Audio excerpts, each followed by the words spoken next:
भारत के सभी राज्यों की खबर SNS न्यूज चैनल पर, खबर जो आपको रखे सबसे आगे। भिंड जिले में भारतीय जनता पार्टी में लगातार बगावत जोरों पर चल रही है। अटेर विधानसभा से भाजपा के पूर्व विधायक मुन्ना सिंह भदौरिया ने भाजपा से टिकट न मिलने पर नाखुश होकर भाजपा को इस्तीफा दे दिया, तो वहीं लाहौर विधानसभा से रसाल सिंह ने भाजपा से इस्तीफा देकर बसपा का दामन थाम लिया है। इसी दौर के चलते भिंड में भी पूर्व जिला अध्यक्ष रवि सेन जैन ने समाजवादी पार्टी का दामन थामा है और वर्तमान विधायक संजीव सिंह ने भाजपा से नाराज होकर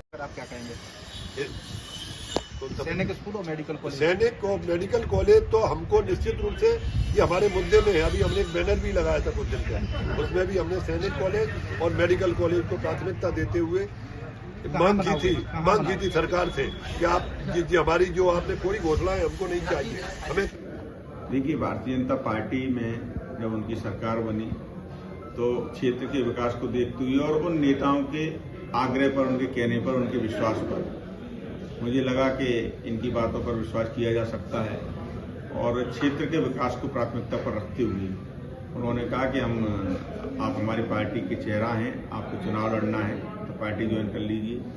सत्ता और संगठन दोनों की तरफ से हमको भरोसा दिलाया गया और हमने भारतीय जनता पार्टी ज्वाइन कर ली 1 साल पहले। लेकिन उन्होंने अभी इस चुनाव में मेरे साथ विश्वासघात किया, मुझे टिकट न देकर कई बार पार्टी को नुकसान पहुंचाया, उस व्यक्ति को टिकट दे दिया गया। इस बात से नाराज होकर, मैं ही नाराज नहीं, क्योंकि मैं अकेला नाराज होकर क्या कर सकता हूं, जिन 70,000 लोगों ने, जिन 70,000 देवतुल जनता ने मुझे वोट दिया था, उस जनता के मन में पीड़ा हुई कि हमारे विधायक के खिलाफ, हमारे बच्चे के खिलाफ, हमारे नेता के खिलाफ विश्वासघात जो किया गया पार्टी के द्वारा वो गलत है। और उन्होंने एक आवाज में कहा कि तुमको चुनाव लड़ना है और चाहे कोई पार्टी टिकट दे या न दे, तुमको निर्दलीय चुनाव लड़ना है, हम निर्दलीय तुमको जिताकर भेजेंगे। तो उनकी इस आवाज पर हमने प्रयास किया और बहुजन समाज पार्टी की राष्ट्रीय अध्यक्षा बहन मायावती जी के पास जाकर उनसे माफी मांगी, क्योंकि चूंकि एक गलती मैं कर चुका था भाजपा में शामिल होने की, तो उन्होंने मुझे माफ किया और एक बार पुनः मुझ पर अपना विश्वास जताया। यहाँ बीएसपी के जो वर्तमान प्रत्याशी हैं, उन्होंने अभी एक वीडियो जारी कर कहा है कि ये तो अफवाह है और हम कल सिमर भरने जा रहे हैं। देखिए, रक्षपाल सिंह जी हमारे भाई हैं, हम लोगों ने साथ साथ कई वर्षों तक काम किया है और उनका और मेरा लक्ष्य एक है, भिंड को भयमुक्त वातावरण देना, भिंड को विकास के नए रास्ते पर लेकर जाना, भिंड की तस्वीर बदलना, जो हम दोनों भाई मिलकर करेंगे। अब ऐसे में आप कौन सी पार्टी से चुनाव लड़ रहे हैं? हमारा ये अंतिम चरण है और हम 2003 में माननीय मुलायम सिंह जी भाई साहब की बड़ी कृपा हुई, नेताजी की, उनने हमको चुनाव लड़ाया और बड़े अच्छे तरीके से, बहुत अच्छी भीड़ के साथ, आपने देखा होगा बिल्डिंग नंबर 2 का मैदान पहली बार अगर भरा था तो ये हमारी लोकप्रियता का ही प्रतीक था कि नेताजी ने ये कहा था अब तो तुमको कोई हराने वाला नहीं।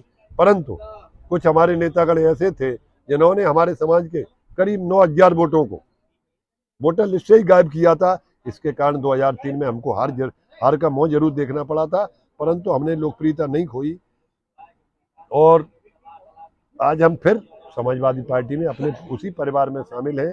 माननीय अखिलेश जी यादव की कृपा हुई, उन्होंने निश्चित रूप से हमारे ऊपर पूरा विश्वास व्यक्त किया। उस समय हम जो हमारा काम देखा था हमारे अखिलेश जी ने, और हमारे नेता ही तो आज हमारे बीच में नहीं है, पर अखिलेश जी ने जो हमारा काम देखा था, रोज आंदोलन, कांग्रेस भी जितने आंदोलन नहीं कर पाई थी उतने आंदोलन हमारे समाजवादी पार्टी ने, हमारे विजयवीर जी हमारे साथ बैठे हैं, अशोक जी बैठे हैं और हमारे जिलाध्यक्ष जी भी हैं यहाँ। भारतीय जनता पार्टी से आपका उन सब के कैसे हो गया? खट्टा होने के, अब आप बताइए कि अगर हम भी आखिर काम करते हैं, आखिर समाज की भी कुछ आकांक्षाएं होती हैं, तो समाज की आकांक्षाओं को पूरा करना भी हमारा कर्तव्य है। अगर आपकी तरफ से नहीं होंगी तो हमें भी चिंतन करना पड़ेगा। इसके लिए मजबूरी में हमें ये कदम उठाने के लिए फिर भी बाध्य होना पड़ा। हमारा मुकाबला, और यहाँ पे हमारा मेडिकल कॉलेज खुले, कोई बातें नहीं, हमको काम चाहिए, उसके लिए हम सब लोग काम करेंगे। बीजेपी पार्टी बातें कर दी थी, ये सब फर्जी नहीं, अगर फर्जी वाली बातें नहीं होती तो आज हमको विकास में दिखता। यहाँ आप देखिए सिविल लाइन बनी है, सिविल लाइन क्या समझ लीजिए काम कर पा रही है? हम आपसे पूछ रहे हैं, सिविल लाइन काम तो नहीं कर पा रही। आप तो आप ही बोलिए जामे, हम तो परिवार से बात कर रहे हैं, ये आपसे नागरिक होने के नाते भी आपसे बात कर रहे हैं। 350 करोड़ रुपए काय में बर्बाद हो गया। पानी की लाइन गिर रही है, आज आखिर लाइन गिरते गिरते कितना समय और लेंगे। पूरा शहर खोद के डाल दिया है कि क्या शहर की बर्बादी हो रही है। आज चारों तरफ निराशा है। मेडिकल कॉलेज के नाम पे सिर्फ लॉलीपॉप पिलाया जाता है, पर क्या मेडिकल कॉलेज की कोई समझ नींव रखी गई? बातें करने से काम नहीं होगा, पूरे मैंने आर्टिफिशियल तरीके से रख दी गई। सैनिक कॉलेज जो यहाँ पे देखिए भिंड में होना चाहिए था, वो कहाँ चला गया हमें बताने की जरूरत नहीं, आप सब लोग जानते हैं। ऐसा बीजेपी से मन इकट्ठा होने का कारण सम्मेद शिखर वाला मामला भी है। सम्मेद शिखर वाला मामले में भी पार्टी हमारा सहयोग नहीं किया। ये भी हमारा एक जैन समाज का बहुत बड़ा मुद्दा है। सिर्फ अकेला सम्मेद शिखर ही नहीं, गिरनार जी है, सोनागिर जी है, हर जगह आप लोगों की कहीं ना कहीं ऐसी नीतियां हैं, ये नीतियों के कारण हमें सहयोग जो मिलना चाहिए वो नहीं मिला। और हम आपसे एक बात और कहेंगे कि हमारा भिंड में रेलवे तो हो गई, पर हमको आज भोपाल और दिल्ली जाने के लिए भी यहाँ से ट्रेन नहीं मिल पा रही। तो हमारी पूरी पुरजोर मांग होगी, और मांगे नहीं होंगी, हमारा पूरा प्रयत्न होगा। और हम आपको इतना भरोसा दिलाते हैं कि 6 महीने के अंदर या दिल्ली और भोपाल के लिए हम गाड़ी चलवाएंगे, या इसके लिए हमको कोई भी पार्टी की सरकार हो और उससे हम पूरा सहयोग लेंगे। आपके नामांकन फार्म में अखिलेश जी आएंगे क्या? हमारे नामांकन फार्म में श्रीमान शिवपाल सिंह जी जो राष्ट्रीय महासचिव हैं वो यहाँ आएंगे, नामांकन फार्म बनवाएंगे। उन्हीं के नेतृत्व में हम उस दिन अपना फॉर्म भरेंगे 30 तारीख को, 30 तारीख सोमवार, 30 अक्टूबर 2023 सोमवार।